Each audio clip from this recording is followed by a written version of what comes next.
மாமியாரால் எல்லா வேலையும் செய்ய முடியாது. உடனே மாப்பிள்ளை என்னுடைய மகளை அனுப்பி வைக்க வேண்டும் என்று கடிதம் எழுதி ராமானுஜரே கொடுத்ததை அவரே படிக்கிறார். தங்கைக்கு கல்யாணம் உடனே செய்து வேலையோடு விட்டுட்டாங்க. சுவாமி வாங்க இப்போயே புறப்படலாம்.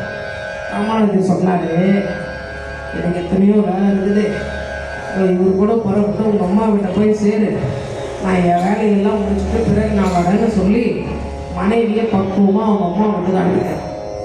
அனுப்பிட்டு நேராக போனார். வரதராஜ பெருமாள் கோயிலில் போய் மூழ்கினார். வரதராஜ பெருமாளுடைய கோயிலில் மூழ்கிட்டு தனக்கு தானே சந்நியாசம் மேற்கொண்டார்.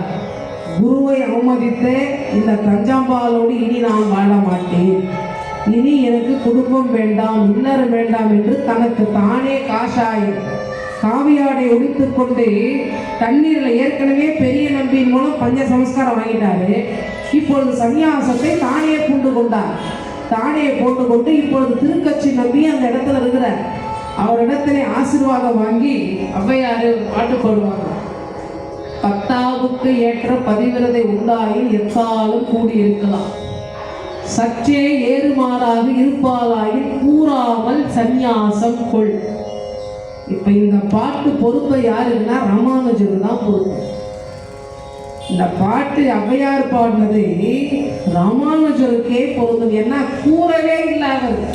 மனைவியிடத்துல நான் சந்நியாசம் வாங்கிக்கு போறேன்னு சொல்லலை. ராகவேந்திரர் அவருடைய மனைவியிடத்துல சொன்னார், நான் சென்று சந்நியாசம் வாங்கிக்கு போறேன். ஆனால் ராமானுஜர் நான் சந்நியாசம் வாங்கிக்கு போறேன்னே சொல்லலை. மனைவியை எப்போ குருவை அவமதித்தாலும் இனி இவளோடு வாழக்கூடாதுன்னு அவரை பக்குவமா தாய் வீட்டுக்கு அனுப்பிட்டு இவரே சந்நியாசம் வாங்கி கொண்டார். நமக்கேற்ற மனைவி இவள் இல்லை. இவளுக்கு நல்ல குணங்கள் உண்டு, எல்லாம் நல்லவள், மற்ற வகையிலே எல்லாமே நல்லவளாக இருக்கலாம். ஆனால் எப்பொழுது என் குருவை அவமதித்தாலோ இனி இவள் என்னோடு வாழ்வதற்கு இவள் தகுதியற்றவள் முடிவு பண்ணிட்டார். நீ குடும்பம் வேணாம், மனைவி வேணாம், ஒன்றும் வேண்டாம் என்று முடிவு செய்தவர் தனக்கு தானே சந்நியாசம் பூண்டார். அதனால்தான் அவருக்கு பெயர் எதிராஜர் பெயர். எதிராஜர் என்று பெயர் ஏன் ராமானுஜருக்கு வந்ததென்றால் தனக்கு தானே சந்நியாசம் பூண்டதனாலே அவருக்கு பெயர் எதிராஜர். அவர் வேற யாரும் சந்நியாசம் பண்ணி வைக்கல, அவரே சந்நியாசம் தனக்கு தானே பூண்டு கொண்டார். காஷாய உடை அணிந்து கொண்டு தனக்கு தானே சந்நியாசம் பூண்டு கொண்டதனாலே அவருக்கு பெயர் எதிராஜர் என்று பெயர் வந்தது காரணம் இதான்.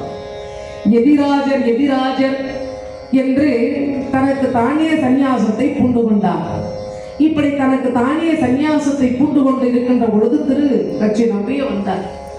அங்கேயே ஒரு பக்கத்தில் அமர்ந்து கொண்டு கண்ணை மூடி வரதராஜ பெருமாள் கோயிலே உட்கார்ந்து யோகம் பயிர்கிறார். யாதவ் பிரகாசருடைய தாயார் இங்க பார்க்கிறார். யாதவ் பிரகாசருடைய தாயார் பார்க்கிற பொழுது இந்த ராமானுஜருடைய முகத்தில் இருக்கிற தேஜஸை பார்த்துட்டு தன் மகன் யாதவ் பிரகாஷ் இடத்துல போய் சொல்றார், வரதராஜ பெருமாள் கோயில வடக்கு திசையில ஒரு ஞானி அமர்ந்திருக்கிறார். அந்த ஞானி ராமானுஜர். அவரிடத்துல நீ போய் தீட்சை வாங்கிப்பாங்க. அம்மா, ஒரு காலத்துல எனக்கு மாணவனா இருந்தவன் ராமானுஜன், அவனிடத்துல போய் என்ன மாணவனான்னு சொல்றேன், என்ன இது? அப்பா, உன்னிடத்துல ஒரு காலத்துல மாணவனா இருந்திருக்கலாம், இப்ப ஞானத்துல உன்னை விட சிறப்புடவனா இருக்கலாம். நானே போய் அவன் காலை தொட்டு வணங்கிட்டு வந்தேன், நீ போய் அவன் இடத்துல மாணவனா சேர்ந்துருந்த. தாய் சொல்றாங்களேன்னு ராமானுஜரை பார்த்தா இவர் மனம் ஏற்கவே இல்லை. நாம போய் இவனிடத்துல மாணவன் ஆவதா என்று இதே மனநிலையில திரும்பி போயிட்டார். திரும்பி போயிட்ட பொழுது ஒரு ராஜாவினுடைய மகளுக்கு பேய் பிடிச்சிருக்கு. இப்ப யாதவ பிரகாசர் ராமானுஜர் எல்லாருமே அங்க செல்லுகிறார்கள். யாதவ பிரகாசர் பேய் ஓட்டத்துல வல்லவர். பேய் ஓட்டுறதுக்கு அந்த பொண்ணு முன்னாடி போய் உட்கார்ந்தார். அந்த பிரம்மராட்சசன் பிடிச்சிருக்கிறான், போவழி என்ன. உடனே அந்த பேய் பிடிச்சிருக்கிற இளவரசி சொல்றா, நீ சொன்னா போக மாட்டேன், எதிராஜனை கூப்பிடு, ஏன்னா அவர் சொன்னாதான் நான் போவேன்னு சொல்லுது அந்த பேய். உடனே யாதவ பிரகாசர் சொன்னார், அந்த ராமானுஜனுக்கே நான் நான் தான் குருன்னார். ராமானுஜனுக்கு இந்த பிரிவில் நீ குருவா இருக்கலாம், ஆரம்ப கால குரு. ஆனா நீ போன பிரிவில் யார் தெரியுமா? ஏரி காத்த ராமர் கோயில்ல திருநாராயணபுரம் என சொல்லப்படுகின்ற கிராமத்திலே ஒரு புற்றில உடும்பா இருந்த நீ. அங்க வருகின்ற பாகவதாக்கெல்லாம் சாப்பிட்ட எச்சிகளை சாப்பிட்டதுனால உடும்பா இருந்த நீ இந்த பிரிவில யாதவ பிரகாசனா வந்து பிறந்திருக்கிறேன். நான் போன பிறவில யாரா இருந்த தெரியுமா? பிராமணனாக இருந்தேன். பிராமணனாக இருந்த நான் என்னுடைய குல வழக்கத்தை கடைபிடிக்காதனால இந்த பிறவியில வந்து பேயா அழிந்து கொண்டு இந்த பெண்ணை வந்து பெற்றுட்டு இருக்கிறேன். அதனால் நீ போன பிறவியில உடும்பா இருந்த விஷயம் எனக்கு தெரியும். இந்த பிறவிலே ராமானுஜனுக்கு ஆரம்பகால குருவா இருக்கலாம், அதுக்காக நான் உன்னை மதிக்கணுன்ற அவசியம் எனக்கு கிடையாது. போன பிரிவிலே நீ உடும்பு பாகவதாக்கள் எச்சில சாப்பிட்டதுனால இந்த பிரிவில வந்து யாத பிரகாசனா பிறந்திருக்கேன். நான் போன பிரிவில பிராமணன். ராமானுஜர் சொன்னாதான் நான் போகணும். உடனே ராமானுஜரை அழைத்து உட்கார வைத்தார்கள். இவருடைய பிறப்பு ரகசியமா அங்க இருக்கிற எல்லாருக்கும் தெரிஞ்சது. போன பிறவில உடும்பா இருந்தாரா, பாகவதாக்கள் எச்சில் சாப்பிட்டதுனால தான் இவர் வந்து இப்ப யாத பிரகாசனா பிறந்திருக்கிறாரான்னு எல்லாரும் பார்க்கிறாங்க. ராமானுஜர் வந்த உடனே அந்த பேயானது பதிலே சொல்லாம அவருடைய பாதங்களை தொட்டு வணங்கி விட்டு புறப்படுது. அது அந்த பெண்ணை விட்டு போனதுக்கு ஆதாரமா அங்கிருந்து அரச மரத்தினுடைய ஒரு கிளை படாத உடஞ்சு கீழே விழுது. இந்த அற்புதத்தெல்லாம் பார்த்தார் யாதவ பிரகாசன். ராமானுஜரை தன்னுடைய குருவாக ஏற்றுக்கொண்டார். ஒரு காலத்திலே இவர் குருவாக இருந்தார் ராமானுஜருக்கு. ராமானுஜருக்கு யாதவ பிரகாச குருவா இருந்தார். ராமானுஜருடைய சிறப்புகளை எல்லாம் கண்டும் கேட்டும் அனுபவித்து மாணவனையே குருவாக ஏற்றுக்கொண்டார். அவர்தான் குருவுக்கே குருவானார் ராமானுஜர். அவருக்கு உடையவர் ஒரு பேர் உண்டு. ஸ்ரீ பாஷ்யம் பாடியதனாலே பாஷ்யக்காரர் ஒரு பேர் உண்டு. இளைய ஆழ்வார்னு பேரு. இளையாழ்வார் என்ற பெயர் அவருடைய தாத்தா வைத்தது. அதற்கு பிறகு ராமானுஜர் அவங்க தாத்தா வைத்த பெயர். எதிராஜர் தனக்கு தானிய சன்னியாசம் பூண்டதனாலே எதிராஜர் என்று பெயர். உடையவர் வைஷ்ணவத்தை பரப்ப போவதனாலே உடையவர். ஸ்ரீபாஷ்யத்தை எழுத போவதனாலே பாஷ்யக்காரர். இது இப்படி இருக்கின்ற பொழுது ஆள வந்தார். அங்கே ஸ்ரீரங்கத்திலே தன்னை அழைக்கிறார் என்று சொன்ன உடனே எப்படி இவர் இங்கிருந்து வருவார்? அப்பொழுது அங்க ஆள வந்தார். சொல்றாராம், ஸ்ரீரங்கத்துல அற்புதமாக அன்றாடம் இசைப்பாடி ரங்கநாதரை மகிழ வைக்கக்கூடிய அந்த பறையர் என்று சொல்லக்கூடிய அவர் அனுபவம் சொல்றார். நீ போய் காஞ்சிபுரத்தில் இருக்கக்கூடிய வரதராஜ பெருமாள் இடத்துல பாட்டு பாடும். உடனே அவர் கேட்பார், உனக்கு என்ன வர வேண்டும்னு கேட்பார். என்ன வர வேண்டும்னு கேட்கும்போது எனக்கு ராமானுஜர் வேண்டும்னு கேளு. அவர் அனுமதி பெற்றாதான் வரதராஜ பெருமாள் கோயிலை விட்டு ராமானுஜரை நம்ம ஸ்ரீரங்கத்துக்கு அழைச்சு வர முடியும்னு சொன்ன உடனே அங்கிருந்து வராரு. அங்கிருந்து வந்து வரதராஜ பெருமாளை போற்றி பாடுகிற பொழுது, சுவாமி உனக்கு என்னப்பா வேணும்? நீ பாடின நாங்கள் மகிழ்ந்து உனக்கு என்ன வேணும்? இப்போ கூட இந்த பாசுரங்களை அற்புதமாக பறையக்கூடியவர்கள்னா பாடக்கூடியவர்கள் அந்த பிராமணாக்களுக்கு. இப்போ வைகுண்ட ஏகாதசியில் பகல் 10 ராப்பத்துன்னு சொல்லுவாங்க. இந்த தலையில ஒரு தொப்பி மாதிரி போட்டுருப்பாங்க. அவங்களுக்கு தான் வந்து அந்த பிராமணாக்களுக்கு தான் அந்த பாசுரங்கள் பறையன்னு பேர். அவங்க வந்து எந்நேரம் பாசுரங்களை பாடிக்கொண்டே இருப்பார்கள். 4000 திவ்ய பிரபந்தம், 4000 பாடல்கள். ராமானுஜருக்கு 4000 பாடலும் தெரியும். இப்பொழுது இவர் வந்து பாடின உடனே மகிழ்ந்த பெருமாள் உனக்கு என்னப்பா வரவேன்னு கேட்டார். அப்ப சொல்றார், என்னையும் வரதராஜ பெருமாள் சொல்றார், என்னையும் பெருந்தேவியை தவிர்த்து நீ வேற என்ன வேணா கேளுதாரா. உடனே அவர் கேட்டார், எங்களுக்கு எதிராஜர் வேண்டும், ராமானுஜர் வேண்டும். வரதராஜர் நினைத்தாராம், அடடா என்னையும் தேவி விட்டுட்டு நீ என்ன வேணும்னு கேளுன்னு நம்ம சொன்னது தவறா போச்சே. தெய்வமா இருக்கிற நம்ம கூட யோசிக்காம போயிட்டுமே. என்னையும் லட்சியம் எதிராஜரையும் தவிர்த்து நீ வேற என்ன வேணாலும் கேளுன்னு நம்ம சொல்லாம போயிட்டுமே. அதனாலதான் ராமானுஜர் வேணும்னு கேட்டுட்டார். நாமளும் கேட்கறத கொடுக்குறோன்னு சொல்லிட்டோம். சரிப்பா நீ அழைத்து கொண்டு போன்னு சொன்ன உடனே ராமானுஜரிடத்துல வந்து சொன்ன உடனே ராமானுஜர் ஆளவந்தரை காண வேண்டும் என்று வர, அவர் வர்றதுக்குள்ள ஆளவந்த வைகுந்தம் போயிட்டார். நேராக வந்தவர் ஆளாவந்தர் காலை தொட்டு வணங்கினார். சுவாமி இப்படி வைகுந்தம் போயிட்டீங்கன்னு பார்த்தா 3 விரலை மடக்கிங்கிறார் கையில்.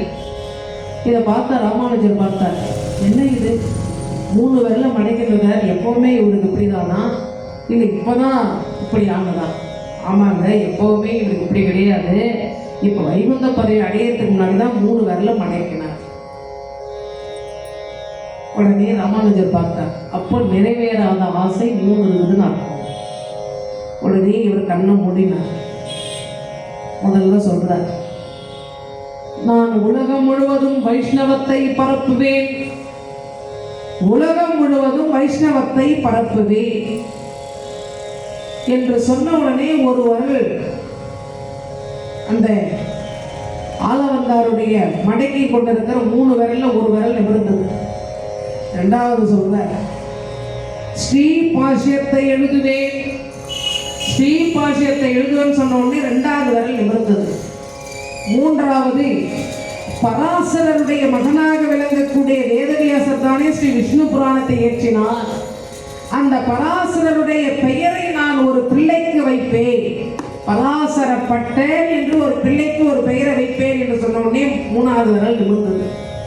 இப்ப அவருடைய ஆசைகளானது பூர்த்தி அடைந்தது. அப்படின்னா இந்த மடத்தினுடைய அதிபதியாக நான் மாறி வழி நடத்துவேன். அவர் இப்ப அதுக்காக தான் அவர் காத்துட்டு இருந்தார். ஆளவந்தர் அதுக்குள்ள அவர் வைகுந்தத்தை போய் சேர்ந்துட்டாங்க. இப்போது அவருக்கு செய்ய வேண்டிய கடமைகள்லாம் முடித்த பிறகு மிக சிறப்பாக ராமானுஜரானவர் அந்த ஸ்ரீரங்கத்தினுடைய மடத்துக்கே அதிபதியானார். இப்ப தனக்கு தானே சந்நியாசம் பூண்டு கொண்டார். அந்த ஸ்ரீரங்கத்திலே இருந்து கொண்டு அற்புதமாக வைஷ்ணவத்தை சிறப்பாக செயல்படுத்துகிறார். கூரத்தாழ்வான், முதலையாண்டார் அவங்கெல்லாம் வந்து இவரோடு வந்து சிறப்பாக சேர்ந்தவர்கள். கூரத்தாழ்வார் எப்படி வந்து சேர்ந்தார்ன்றது ஒரு மிக மிக சிறப்பானவர். கூரத்தாழ்வார் என்பவர் மிக மிக சிறப்பானவர். அதே போல திருப்பானாழ்வார் வந்து குளம் வேறு, அவரை பெருமாள் கோயில சேர்க்க மாட்டாங்க. ராமானுஜர் பார்த்தாலே அவரை சேர்க்க மாட்டாங்க, அவர் வந்து குளம் வேறுங்க. உடனே ராமானுஜர் சொன்னாரு, அவரை வந்து குளம் வேறு என்று சொல்லாதீங்க, திருப்பான் ஆழ்வார்னா பாடிக்கொண்டே இருப்பார் திருமாலை பற்றி. அவர் வாயால பாடி பாடி பாடி அதை பெருமாள் தீர்த்து அழித்தார். அப்ப பெருமாளையும் கும்பிடாதீங்க. அப்பொழுதுதான் அவங்களுக்கெல்லாம் புரிந்தது.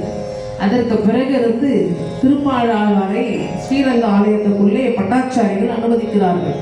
அப்படி அந்த ஜாதி மதம் வேதம் என்பதை 1017 ஆண்டிலே வந்து பிறந்த அவர் அந்த காலத்திலேயே இந்த தீண்டாமை எல்லாம் மிக சிறப்பாக தன்னுடைய வைஷ்ணவத்தின் மூலம் அகற்றியவர் ராமானுஜ பெருமான்.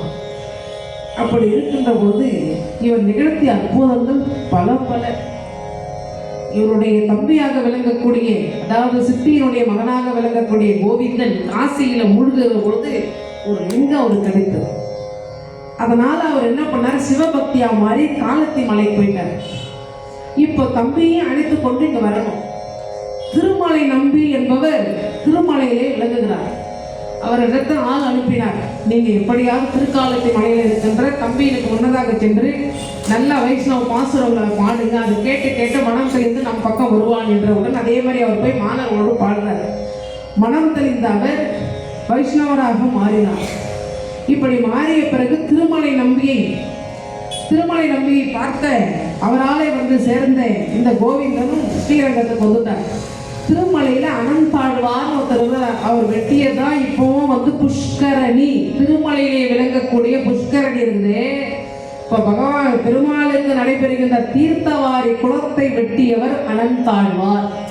அதுக்கு பேரே அனந்தாழ்வான் தீர்த்தம் தான் பேர். இப்போ நம்ம திருமலைக்கு போயிட்டு வெளியே வரும்போது ஒரு பெரிய கடபாரை ஒண்ணி மாட்ட வச்சிருப்பாங்க அந்த ஒவ்வொரு வாசல்ல, அனந்தாழ்வார் குளம் வெட்டிய கடபாரை என்று. அப்படிப்பட்ட அனந்தாழ்வார் அவருடைய மனைவி நிறைவாத கர்ப்பிணியா இருக்கிறார். அவர் 2 பேர் வெட்டினது அந்த குளம்.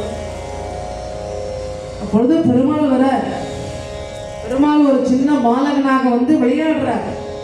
அப்படி அனந்தாழ்வானுக்கு பெருமாளே வந்து ஸ்ரீனிவாச பெருமான் தன்னுடைய தரிசனத்தை கொடுத்து அவருக்கு அருள் கொடுத்தார். அப்படிப்பட்ட அந்த அனந்தாழ்வாரை காண வேண்டும் என்று ராமானுஜர் நினைக்கிறார். அதற்காக அவர் வந்து கொண்டிருக்கிறார். வருகின்ற வழியில திருமலைக்கு மேலே ஏறல. இப்போ வருகிற பக்தர்களுக்கெல்லாம் மிகுந்த பசி. சாப்பாட்டுக்கு என்ன பண்றது?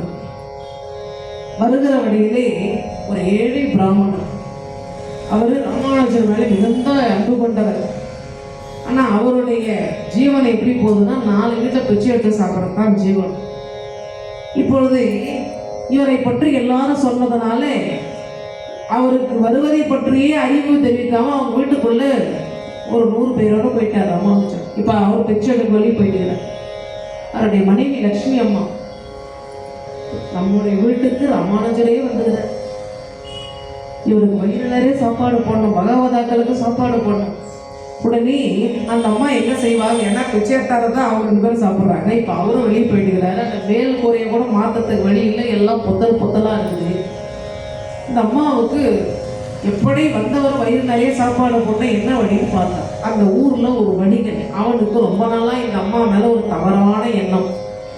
இப்போ இந்த அம்மாவுக்கு அந்த யோசனை வந்தது, இந்த எலும்பும் சதையும் இந்த உடம்பு எப்படி போனால் என்ன, மண்ணா தானே போகும்போது ஒரு நாளைக்கு மண்ணா போகும்போது தன் நெருப்புக்கு போட்டு கொளுத்து போகிறாங்க. அதை விட இந்த வணிகனுக்கு தான் நம்ம மேலே ஆசை ஆகிட்டு, அவன் ஆசையை தீர்த்து வச்சா நிறைய பொருள் கொடுப்பான், அந்த பொருள் வைத்து இவர்களுக்கு வயிறு நிறைய நம்ம சாப்பாடு போடலாம் அப்படின்னு சொல்லிட்டு நேராக அந்த வணிகன் வீட்டுக்கு போனாங்க.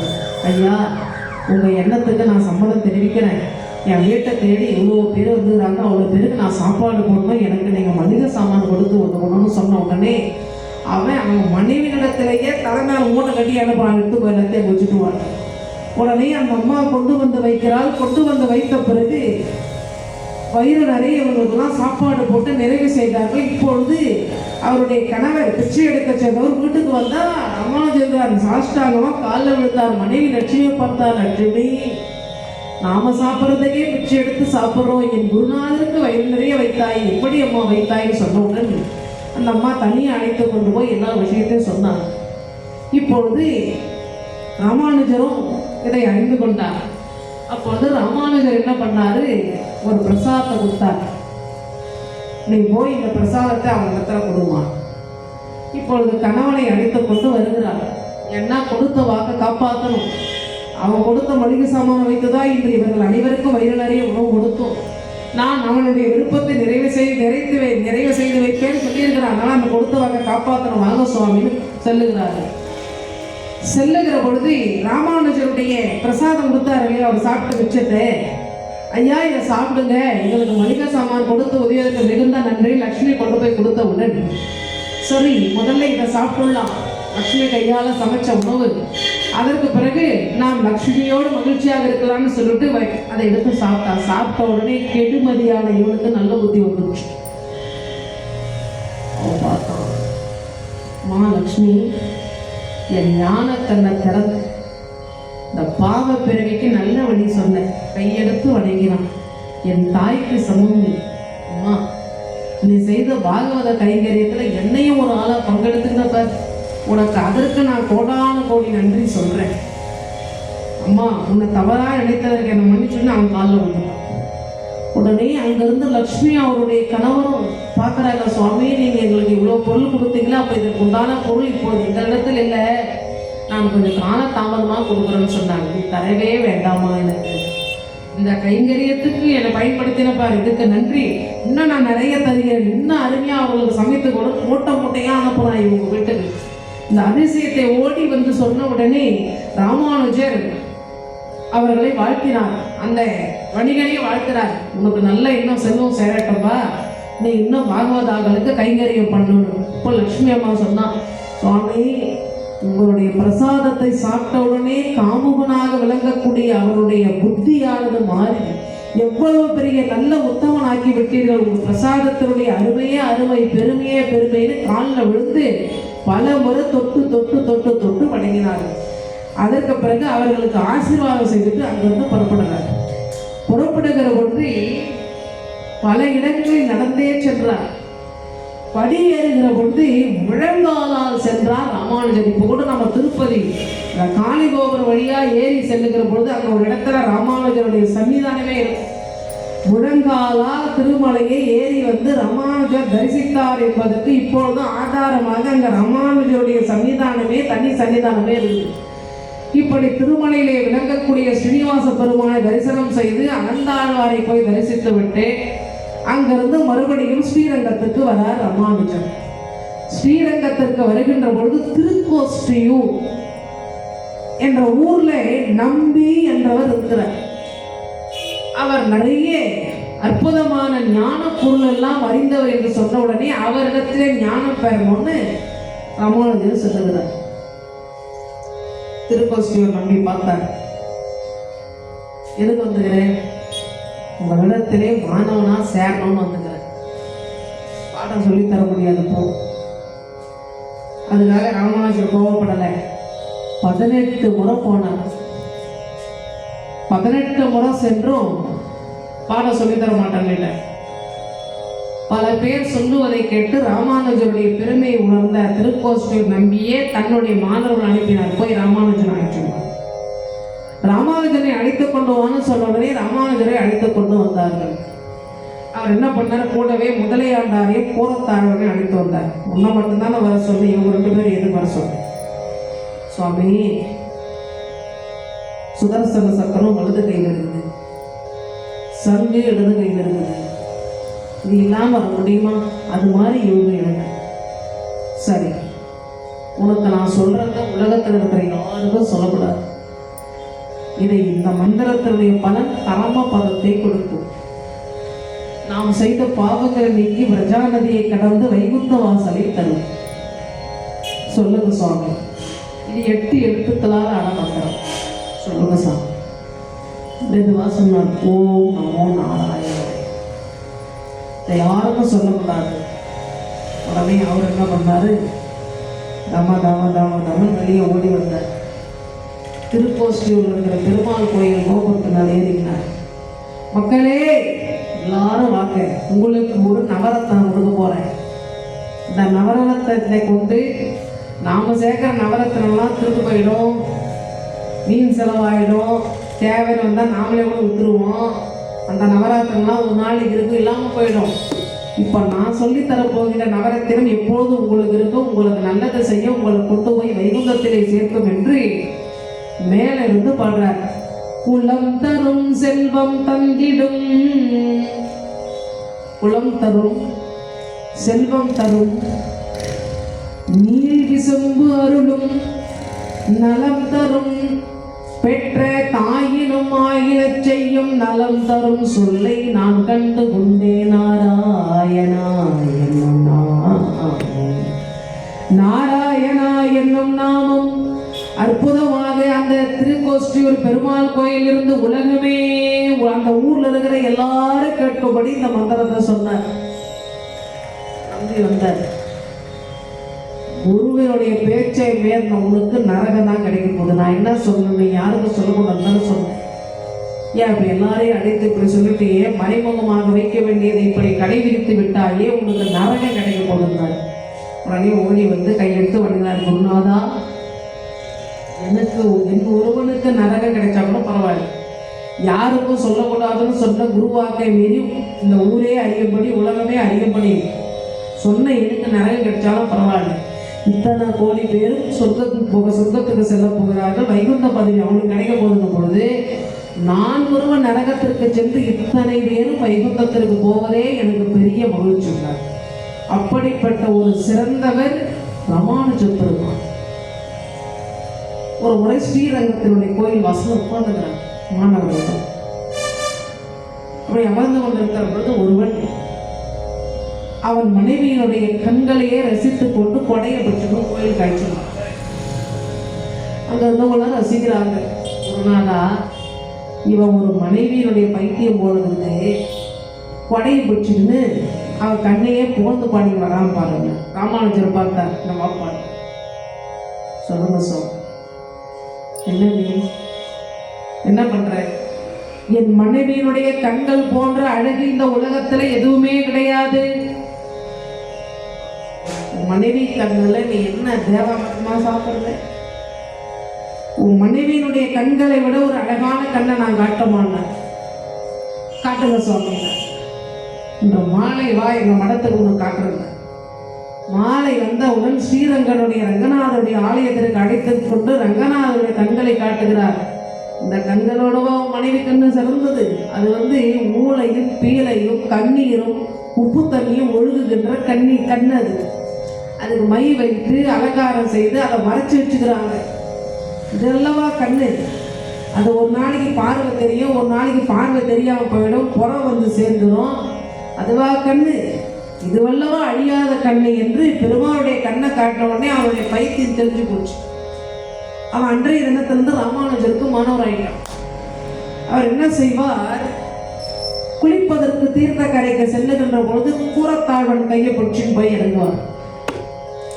அந்த குளிச்சுட்டு காவிரியில குளிச்சுட்டு ஏறி வருகிற பொழுது இவருடைய கையை பிடிச்சுன்னு வருவார். இதை பார்த்தவங்க மாணவர்கள்லாம் பொறாம வந்துச்சு.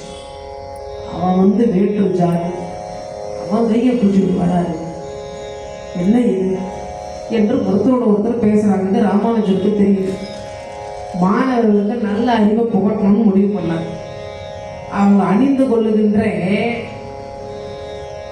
ஆடைகளை எல்லாம் ராமானுஜருக்கு கிழிச்சு போட்டார். அடுத்த நாள் குருநாதர் தான் இதை கிழிச்சு போட்டான்னு அவங்களுக்கு தெரியாது. ஒருத்தர் அடிச்சுக்கிறாங்க, யாரா இதை கிழிச்சது. இப்பொழுது அந்த பிள்ளைகளை எடுத்து சொன்னார், நீங்க அடிச்சுக்கிட்டு போதும், அவங்க வாங்க, இவருடைய மனைவி வீட்டில் தனியாக இருக்கான், நீங்க போய் அவள் அணிந்து கொண்டிருக்கிற நகையெல்லாம் சொல்லிடுமா போன. அந்த அம்மா ஒரு பக்கம் அப்படி படுத்துக்கிறான். இவங்கெல்லாம் வந்தவங்க இந்த பக்கம் தலை வைத்து படுத்து கை வைத்து படுத்துருக்கிறதுனால இந்த பக்கம் இருக்கிற நகையெல்லாம் கட்டிட்டு போயிட்டாங்க. உடனே அந்த அம்மா என்ன பண்ணா, இந்த பக்கம் இருக்கிற நகையை கட்டிட்டு அப்படி திரும்பி படுத்தான். அவங்க என்ன பண்ணாங்க, இவன் கண்ணை ஒழிச்சுனான்னு எடுத்தாங்க. இதை போய் ராமானுஜத்துல சொன்னாங்க. உடனே அற்புதமாக இவர் வீட்டுக்கு வந்தார். மனைவி சொன்னா, சாமி ராத்திரி நான் தூங்கும்போது என் பாதி நகைய ஏழை பிராமணர் விட்டுன்னு போயிட்டாங்க. மீதம் இருக்கிற நகையை தர வேண்டித்தானே. இவரு மீதம் இருக்கிற நகையை தரணுக்காக நான் திரும்பி படுத்தேன். அப்படி திரும்பி படுக்கிற பொழுது அவங்க நான் கண் விழித்து கொண்டேன்னு போயிட்டாங்க. கண் விழித்து கொண்டேன்னு போயிட்டாங்கன்னு சொன்ன உடனே அவங்க சொன்னாங்க, உனக்கு நம்ம மடத்துல இவ்வளோ நகை இருக்குதுன்னு திமுரு, நீ என்ன பண்ணிருக்கணும்? அப்படியே படுத்துறதுன்னா அந்த பக்கம் கட்டின்னு போயிருப்பாங்கல்ல. உனக்கு செல்வம் மதமான மனைவியை திட்டுறாரு. ஏன் அந்த பாதி நகையை அந்த ஏழை பிராமணர் தரலன்னு திட்டுறாரு. இதை காட்டுறாரு ராமானுஜர். நேற்று உங்க ஆடைகளை எல்லாம் நான் தான் கிழிச்சு போட்டேன். நீங்க ஒருத்தன் பிறப்பாய் பிராமண, அதை பற்றி யோசிக்காம ஒருத்தர் அடித்து கொண்டீர்கள். இவன் சத்திரிய குலத்துல பிறந்திருந்தால் எப்படி மனைவி இடத்துல கேட்கிறா பார்த்தியா, ஏழை பிராமணருக்கு நகையை முழுசா கொடுக்காம ஏன் விட்டேன்னு திட்டுகிறார். உங்களை விட உயர்ந்தவர் யார்? இவர் தானே. அதனாலதான் நான் என் கையை பிடிச்சுட்டு வரேன்னு சொல்றார். இப்படி ராமானுஜர் ஒரு சிறந்த ஒரு மகான். சோழ தேசத்து மகாராஜா என்ன பண்ண, இவரால சைவம் தலைக்காது, இவர் சாக்கடிக்கணும் முடிவு பண்ணிட்டார். அப்பொழுது காவி அணிந்து கொண்டிருப்பவனை போய் தூக்கிடுவாங்க வீரர்கள் அனுப்புறார். ஒற்றர்கள் மூலம் விஷயம் அறிந்த கூரத்தாழ்வார் என்ன செய்தார், அவர் வெள்ளையாடை அணிவார். அதான் ராமானுஜர் கொடுத்தார். நான் செல்லுகிறேன் என்று பூரண பெருமான் என சொல்லப்படுகின்ற இன்னொரு மாணவரும் கூரத்தாழ்வாரும் ராமானுஜருடைய ஆடை அணிந்து கொண்டு அந்த வீரர்கள் கையிலே சிக்கினாங்க. நான் தான் ராமானுஜரும் போய் சோழ மகாராஜா முன்னாடி நின்றார்கள். சோழ மகாராஜா பார்த்தான், எத்தனையோ கேள்விகளை கேட்டான். நீ சைவத்தை அழிப்பதற்காக என் ஊருக்கு வந்துகிறியா? இந்த சோழ தேசம் சைவத்திற்குரிய இடம். இங்கே நீ என்ன எல்லாரையும் வைஷ்ணவர்களாக மாற்றுகிறாய்? உனக்கு சரியான தண்டனை கொடுப்பேன்னு சொல்லிட்டு எவ்வளோ பரிகசித்து பேசுகிறான். அப்பொழுது இவனை கொன்றால் ஒரே நாளில் உயிர் போயிடும். இவன் நம்ம சைவ சமயத்தை விட்டுவிட்டு வைஷ்ணவத்தை பரப்பியதுனால இவன் 2 கண்ணையும் தோன்றிடுங்கள். உடனே ராமானுஜரை காப்பதற்காக நம்முடைய கண்ணை இழந்தாலும் பரவாயில்லை என்று கூரத்தாழ்வாரும் அவருடைய கண்ணை இழந்தார். பூரண பெருமாளும் அவருடைய கண்ணை இழந்து விட்டார். இவங்களை அழைத்து கொண்டு போய் ஸ்ரீரங்கத்தில் விட்டுடுங்க. காட்டு வழியை வருகிற பொழுது பூரண பெருமாள் அங்கேயே பூர்ண நிலையை அடைஞ்சிட்டார். கூரத்தாழ்வான் 2 கண்களும் இழக்கப்பட்டு ஸ்ரீரங்கம் வந்து சேர்ந்தார். அப்படி ஸ்ரீரங்கம் வந்து சேர்ந்த பிறகு ராமானுஜர் அங்கிருந்து புறப்பட்டு திருநாராயணபுரம் வந்து சேர்ந்தார்.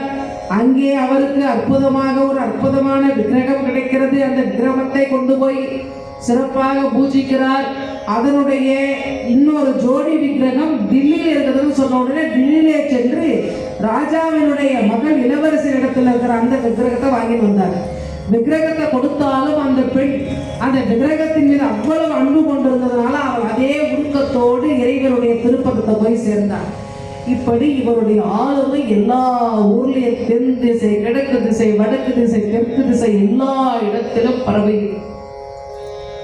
ராமானுஜருடைய அந்த கண்ணொளி பார்த்தாலே அந்த வைஷ்ணவமானது வந்து விடுமா, அவ்வளவு சிறந்தவர். இப்படி மாணவர்களோடு வைஷ்ணவத்தை பரப்பியவர் ஜீயர் சுவாமிகள் என்று பெயர். ஸ்ரீபாஷ்யம் எழுதினார். கூரத்தாழ்வானுக்கு 2 ஆண் குழந்தை பிறந்தது. ஒரு குழந்தைக்கு பராசரப்பட்டன்னு பெயர் வைத்தார். சொன்னார் இல்லையா, பராசரப்பட்டன்னு எதனா ஒரு குழந்தைக்கு நான் என் வாயால் பேர் வைப்பேன்னு. அது கூரத்தாழ்வானுடைய பிள்ளைகளுக்கு வைத்தார். ஏன்னா கூரத்தாழ்வான் ஒரு பெரிய செல்வந்தராக இருந்தவர். செல்வத்தை எல்லாம் வைஷ்ணவ பட்டாச்சாரிகளுக்கும் ஏழை பிராமணர்களுக்கும் தானம் செய்தார். அவருடைய மனைவியும் அவருடைய தொண்டுக்கு இடையூறு செய்யாமல் இருந்தார்கள். இப்படி அவர்களுடைய பிள்ளைகளுக்கு சிறப்பாக கோவிந்தன் என்ற பெயரையும் பராசரப்பட்டன் என்ற பெயரையும் வைக்கிறார். இப்படி 120 ஆண்டுகள் வைஷ்ணவத்தை பரப்பியவர் 120வது ஆண்டு வைகுந்த பதவிக்கு செல்லுவதற்கு அடுத்த படிக்கை ஆயிட்டார். அப்பொழுது எல்லாரும் மாணவர்கள்லாம் அணுகிறார்கள். குருநாதா, இந்த உலகத்திலே நீங்கள் தோன்றி ஆளவந்தாருடைய பொறுப்பை நீங்கள் ஏற்று இந்த வைஷ்ணவத்தை ஸ்ரீபெரும்பத்தூர், திருக்கச்சி என சொல்லப்படுகின்ற காஞ்சிபுரம் இத்தனை இடத்திலும் இந்த ஸ்ரீரங்கத்திலே, ஏன்னா ஸ்ரீரங்கம் சிறப்புடையது, 7 மதில்களை உடையது ஸ்ரீரங்கம். கிளியினாலே ஏற்கனவே இருந்த அந்த ரங்கநாதர் வந்து விபீஷ்ணாழ்வார் கொண்டு வந்த ரங்கநாதர் தான் ஸ்ரீரங்கத்தில் இருக்கக்கூடிய ரங்கநாதர். விபீஷ்ணாழ்வாரால் பிரம்மதேவர் பூஜித்து, சூரிய குலத்தவரெல்லாம் பூஜித்து, ராமரிடத்திலே லங்காபுரியிலே அண்ணனோடு சேர்ந்து அநீதி இழைக்காமல் நியாயத்தின் பக்கம் வந்து சேர்ந்த விபீஷ்ணரை பார்த்து ராமர் பட்டாபிஷேகம் முடிஞ்சு கேட்கிறார், உங்களுக்கு என்னப்பா வேணும்? உங்க மூதாதர் வழிபட்ட இந்த ரங்கநாதர் வேணும்னு சொன்ன உடனே அந்த ரங்கநாதரை கொடுக்குறாங்க.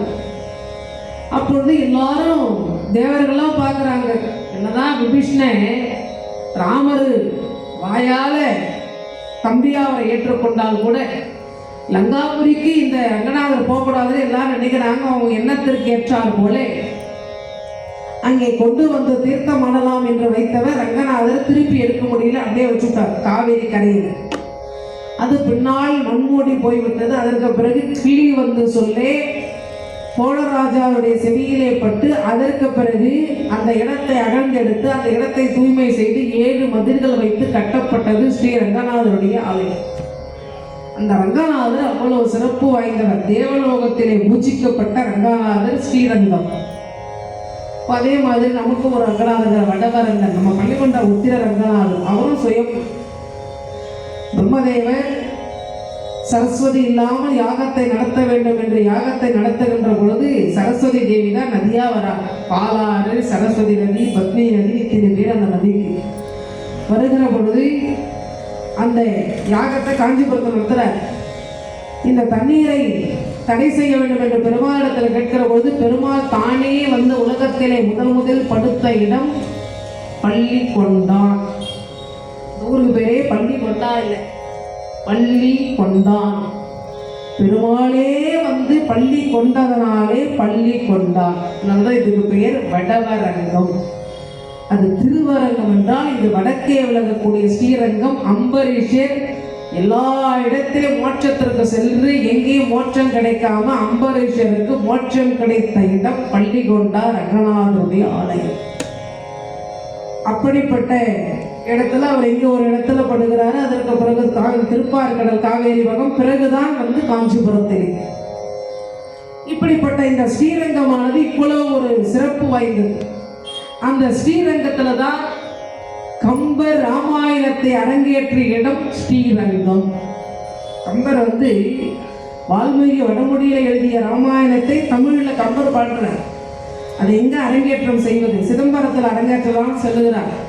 கோவிந்தராஜ பெருமாளுக்கு முன்னாடி அரங்கேற்றலாம். ஏன்னா சிதம்பரம் பக்கத்தில் இருக்கின்ற தேரழுந்தூர் என்ற ஊர்ல தான் பிறந்தவர் கம்பர். தேரழுந்தூர் என்ற ஊர்ல பிறந்தவர் கம்பர். சிதம்பரத்தில் ராமாயணத்தை அரங்கேற்றலாம் என்று சொல்லுகின்ற போது சிதம்பரத்தில் அனுமதி கொடுக்கல. அப்பொழுது நேரா ஸ்ரீரங்கத்தில் வந்து ஸ்ரீரங்கத்தில் தான் கம்ப ராமாயணத்தை அரங்கேற்றம் செய்தார் கம்பர். இப்பவும் இருக்குது. ஸ்ரீரங்கம் கோயிலுக்கு போனால் கம்பராமாயணத்தை கம்பர் அரங்கேற்றிய மண்டபம்னே தனியாக இருக்குது. அப்படிப்பட்ட அந்த ரங்கநாதருடைய ஆலயத்திலே ராமானுஜருக்கு நீங்கள் வந்ததற்கு நாங்கள் ஒரு விக்கிரகம் செய்யணும், நீங்கள் அனுமதி கொடுக்கணும். ஞாபகமாக நாங்கள் எப்போ பூஜிக்கணும். ஏன்னா அப்போல்லாம் வந்து இந்த ஃபோட்டோ எடுக்கிறதுலாம் கிடையாது. 1017 வருஷத்தில் ஃபோட்டோலாம் எடுக்க முடியாது. ஓவியம் கூட உங்களை மாதிரி யாரும் வரைய முடியாது. அந்த ஓவியம் கூட காலாவில் மறைக்கணும். என்று மறையாத வகையிலே உங்களை மாதிரி விக்கிரகம் செய்யும். சரி, அப்படியே ஆகட்டும் என்று விக்கிரகம் செய்வதற்கு ஒப்புதல் கொடுத்தார். அவரை மாதிரி விக்கிரகம் செய்தார். ராமானுஜர் என்ன செய்தார்? அந்த விக்கிரகத்துக்குள்ளே தன்னுடைய உயிரை கொண்டு போய் அடைக்கிறான். இப்போ அந்த விக்கிரகம் ஸ்ரீரங்கத்தில் இருந்தது. அதுக்கு முடி வளருது, அதுக்கு நகம் வளருது. அந்த ராமானுஜருடைய நம்ம காட்டுவாங்க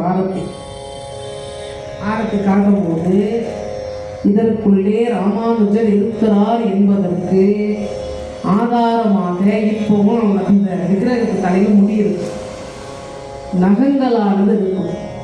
எப்பேற்பட்ட ஜாதக தோஷம் இருந்தாலும் அந்த ஸ்ரீரங்கத்துக்கு போனால் சுதர்சன சக்கரத்தினுடைய சிறப்பானது ஸ்ரீரங்கத்தில் நிறைஞ்சது. ராமானுஜரை போய் தரிசனம் பண்ணிட்டு வந்தா அந்த ஜாதக தோஷங்களானது நீங்கும். ஏன்னா 2000 எத்தனையோ வருஷம் ஆகுது. இப்போ நாம் எங்கே இருக்கிறோம்? 2026 இருக்கும். அது நடந்தது எப்போ? 1017 அதாவது 1136 வருஷம். எத்தனை வருஷம் ஆகுது? இத்தனை ஆண்டுகளாகவும் அந்த விக்கிரகத்தினுடைய அந்த முடிகள் வளர்வது, அந்த நகங்கள்லாம் வந்து அப்படியே ஒரு கோடையை உருக்கின்றதெல்லாம் திருச்சி ஸ்ரீரங்கம் சென்று ரங்கநாதருடைய ஆலயத்தில் இப்பொழுது நம்முடைய கண்கூடாக நாம் அதை பார்த்துட்டு வரலாம். அந்த வகையிலே இப்பொழுதும் ரங்கநாதருடைய ஆலயத்திலே ராமானுஜ பெருமான் அந்த ஐம்பொன் விக்கிரகத்துக்குள்ளே வாழ்ந்து கொண்டு வைஷ்ணவத்தை படைப்பிக் கொண்டிருக்கிறார். அதனால்தான் ஸ்ரீரங்கம் வந்து அவ்வளவு சிறப்படை. ரங்கநாதருடைய ஆலயத்திற்கு உலகம் முழுவதில் எத்தனையோ இடத்துல ரங்கநாதர் கோயில். ஆனால் எல்லா இடத்துக்கும் போனாலும் ஸ்ரீரங்கத்துக்கு போயிட்டு வராங்க. ஏன் போயிட்டு வராங்க? அங்கே ராமானுஜர் அங்கே தான் இறைவனோடு ஐக்கியமாகிறார். எந்த ஒரு கோயிலில் சித்தர்களோ ஞானிகளோ மகான்களோ இறைவனோடு ஐக்கியமாக இருக்கிறார்களோ அந்த இடம் மிக மிக சிறப்படை, எப்பேற்பட்டவரையும் ஈர்க்கும். திருப்பதியிலேயே இது வந்து சிவன் கோயில் என்று சைவர்லாம் ஒரு பக்கம் சண்டை போடுறாங்க. இல்லை இது பெருமாள் கோயில்னு ஒரு பக்கம் சண்டை போடுறாங்க. திருப்பதி வந்தாரே ராமானுஜர், அவர் இடத்துல இந்த சண்டையை பற்றி சொல்றாங்க. இது வந்து சிவனுக்குரிய கோயில், இது வந்து சிவபெருமான், இவருக்கு நாம போடக்கூடாது. ஆனால் கந்தகுரு கவசத்தில் ஒரு வரியே வருது, திருமலையில் வாழுகின்ற அப்படின்னு சொல்லிட்டு முருகர் என்று கந்தகுரு கவசத்தில் வரும். திருப்பதியில் இருக்கக்கூடியது பெருமாள் இல்லை முருகர் என்று கந்தகுரு கவசத்தில் திருமலையில் வாழுகின்ற செல்வமுத்த குமரா என்று அதில் வருது. ஆனால் அங்கே சில சைவர்கள் என்ன பண்ணுறாங்க, இது சிவனுடைய கோயில், இது பெருமாள் கிடையாது, நீங்கள் நாமம் போடக்கூடாது, நாங்கள் திருநீர் தான் பூசு விடுறாங்க. ராமானுஜர் தான் போய் அந்த வழக்கை தீர்க்கிறார். சரி, நீங்கள் சைவ சின்னம் சிவபெருமானுடைய அவருடைய சூலத்தை கொண்டு வந்து வைங்க, சூலம் முழுக்கை வைங்க. நீங்கள் வைஷ்ணவர்களுடைய சங்கு சக்கரத்தை கொண்டு வந்து வைங்க. நாளைக்கு காலையில சுவாமி எதை எடுத்து தன் கையிலே தரித்து கொண்டிருக்கிறாரோ அதை வைத்து இதை சிவனா பெருமாளான் முடிவு செய்துகளான்னு அந்த வழக்கே தீர்த்து வைக்கிற ஒரு ராமானுஜர் தான். இரவு வச்சுட்டு வந்துட்டோம். அடுத்த நாள் காலை அந்த திருசூலமானது முடுக்கையோ திருசூலமோ எடுக்கல, சங்கு சக்கரம் தான் தரிச்சுக்கிறார். அதுக்கு பிறகுதான் அவருக்கு ஸ்ரீனிவாசன் பேர். அதுக்கு முன்னாடி ராமானுஜர் காலத்துக்கு முன்னாடி இது சிவன் கோயில், இந்த மலையிலே இருப்பது சிவபெருமான் என்றுதான் அங்கே சண்டை நடக்குது. இது வைஷ்ணவ கோயில் கிடையாது, இவர் பெருமாள் கிடையாது, இது சிவபெருமான் என்றுதான் சண்டை நடக்குது. ஆனால் கந்தகுரு கவசத்துல தேவராய சுவாமி என்ன பண்றாரு, இது முருகப்பெருமான், ஏன்னா குன்று இருக்கின்ற இடமெல்லாம் குமரன் இருக்கின்ற இடம் என்றல்லவா சொல்லுகிறோம், இது முருகப்பெருமான் என்று தேவராய சுவாமி பாடுறார். ஆனா அந்த வழக்கையை யார் தீர்த்து வைக்கிறாருன்னா ராமானுஜர் தான் தீர்த்து வைக்கிறார். சூலத்தை கொண்டு வந்து வைங்க, சங்கு சக்கரத்தை கொண்டு வந்து வைக்கலாம். எதை ஏற்றுக்கொள்கிறாரோ அந்த தெய்வம் என்றவுடன் அடுத்த நாள் சங்கு சக்கரம் ஏற்றுக்கொண்டதனாலே ஸ்ரீனிவாச பெருமாள் ஆனார். இந்த திருப்பதி வழக்கையே தீர்த்தவர் ராமானுஜர் தான்.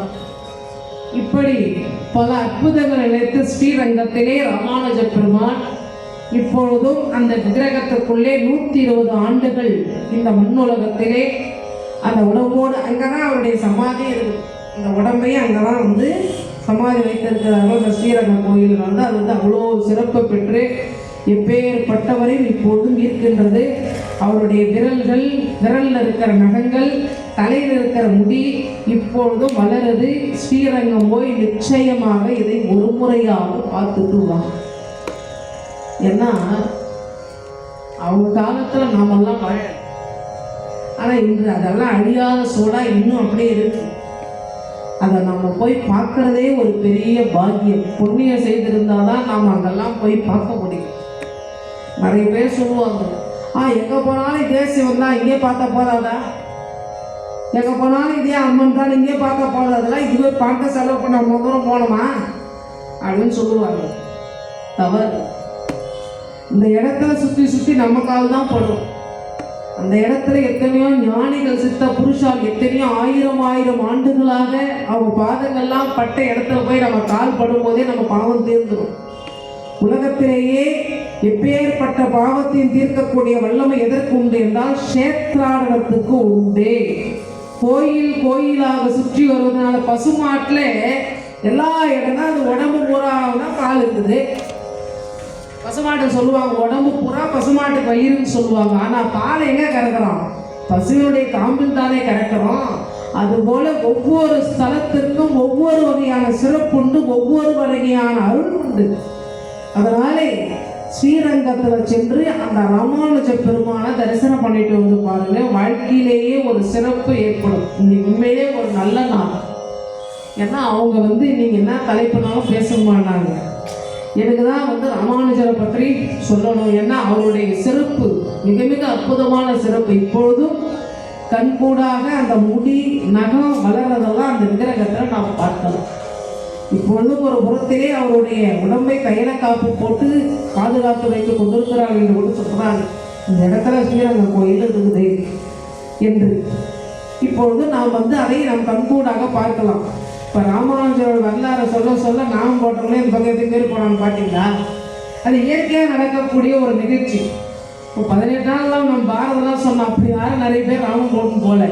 அதாவது அந்த விஷயங்களை பேச பேச அந்த இடத்திலே தெய்வ ஆக்கர்ஷண சக்தியானது ஈர்க்கப்படுகிறது என்பதற்கு இதெல்லாம் நம்ம கண்கூடா பார்க்கக்கூடிய ஒரு ஆதாரங்கள். அதுக்கெல்லாம் எவ்வளோ பெரிய ஒரு வல்லமை இருக்கிறது என்பதை நாம் நேருக்கு நேராக பார்க்கின்ற ஆதாரங்கள். நான் புறப்படும் போதே ஒரு நாமக்கார எதிர வந்தால் எங்கள் ஊர்லேருந்தே நானும் பார்த்து வரேன். நீங்கள் பேச போகிற வரலாம் ராமானுஜர் இருந்தது. அங்கே ஒருத்தரை பார்த்தேன், அதுக்கப்புறம் பள்ளிகொண்டாங்க ஒருத்தரை பார்த்தேன், அப்புறம் இங்கேருந்து ஏழைக்கு வரும்போது ஒருத்தரை பார்த்தேன். இப்போ இங்கே 4-5 பேர் போயிட்டே இருந்தாங்க, அவங்களே பார்த்துட்டே தான் இருக்கிறேன்.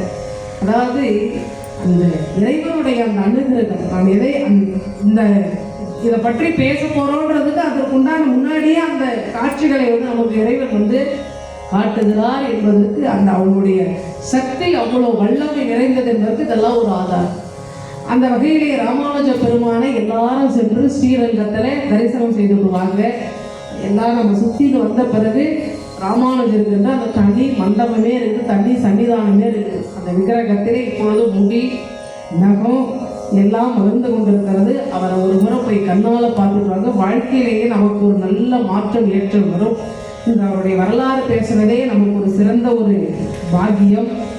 இந்த அற்புதமான சமயத்தில் ஒவ்வொரு நாள் நிகழ்ச்சியிலும் சிறப்பாக எல்லா நிகழ்ச்சியும்